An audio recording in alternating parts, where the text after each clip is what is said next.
সুপ্রিয় দর্শক, আসসালামু আলাইকুম। যে যেখান থেকে ভিডিওটা দেখতেছেন সম্পূর্ণ ভিডিওটা দেখবেন।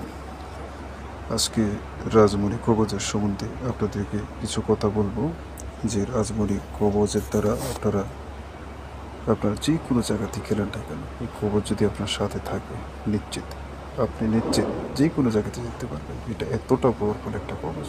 ঠিক আছে, আমি আপনাদেরকে সরাসরি দেখে দিচ্ছি। আপনারা কিছুক্ষণের ভিতরে দেখতে পারবেন এই কবজের কতটা গুণ ক্ষমতা। এটা সম্পূর্ণ কুফরি কবজ।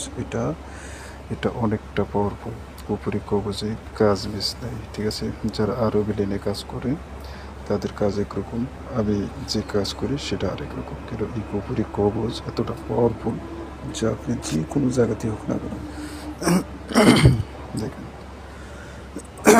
ভিডিওটা বেশি বড় বানাবো না, আমি সাবল দিয়ে নিতেছি।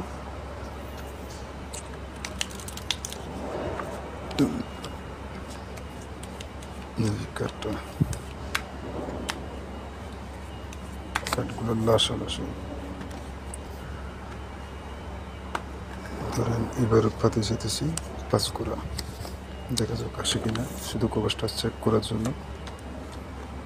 পাঁচকুড়া, এই যে দেখেন পাঁচকুড়া। ঠিক আছে, এই যে পাঁচকুড়া ঘরে পড়তে বাধ্য।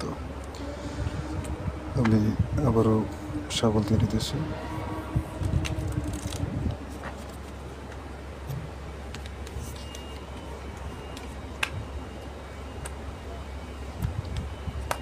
ধরেন এবার পাতি যেতেছি, পাতি চারি করা, দেখা যাক আসে কিনা। চারি করা, চারি করা, চারি করা, এই যে দেখেন চারি করা। ঠিক আছে, এসে চার করা, তার ভিতর থেকে সেই দুইটা আনতে বাধ্য। আমি আবারও সাবল দিয়ে নিতেছি। আপনাদের দেখানোর সাথে ভিডিওটা তৈরি করতেছি, যেটা হচ্ছে আপনারা চ্যানেলটা সাবস্ক্রাইব করে রাখবেন, একটা লাইক দেবেন, শেয়ার করবেন। এবার পাতি যেতেছি আষ্ট করা, দেখো আষ্ট করা, এই যে দেখেন মায়ের পাতি আষ্ট করা। ঠিক আছে, আমি আবার সাবল দিয়ে নিতেছি।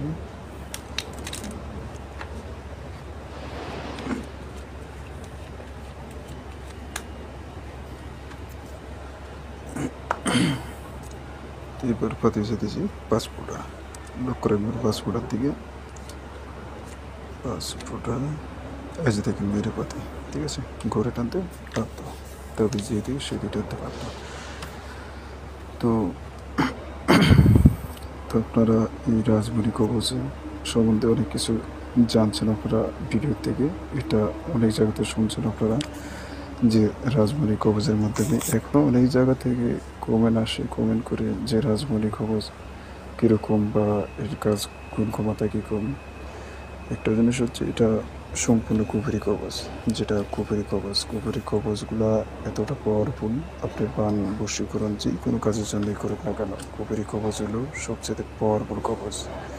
এটা রাজমণি কবচ আপনার সাথে থাকলে যে কোনো জায়গাতে আপনি যেতে পারবেন। এটা এতটা পাওয়ারফুল কবচ, আপনার 10 থেকে 12 জন প্লেয়ার থাকলেও আপনি নিশ্চিত যেতে পারবেন। তো ভালো থাকবেন সবাই।